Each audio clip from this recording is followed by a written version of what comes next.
দর্শক দেখেন এই পাশটা দিয়ে নদীতে মানুষ ঘুরতেছে।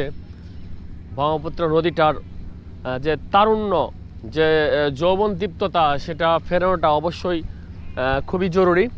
কারণ এই নদী কেন্দ্রিক হচ্ছে আপনার ময়মনসিংহ শহর গড়ে উঠেছে।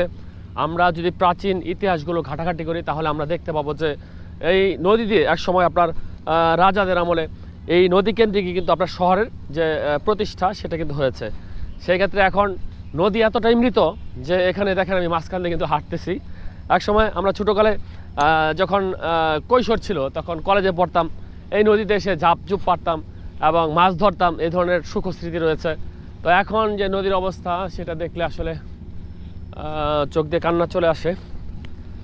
তো এই নদীগুলো দেখেন ওই দিক দিয়ে ড্রেজারে কাজ করছে, কিন্তু এই কাজ আসলে অনন্তকাল চললেও আপনার নদীর কোনো উপকার হচ্ছে কিনা সেটা বুঝতেছি না।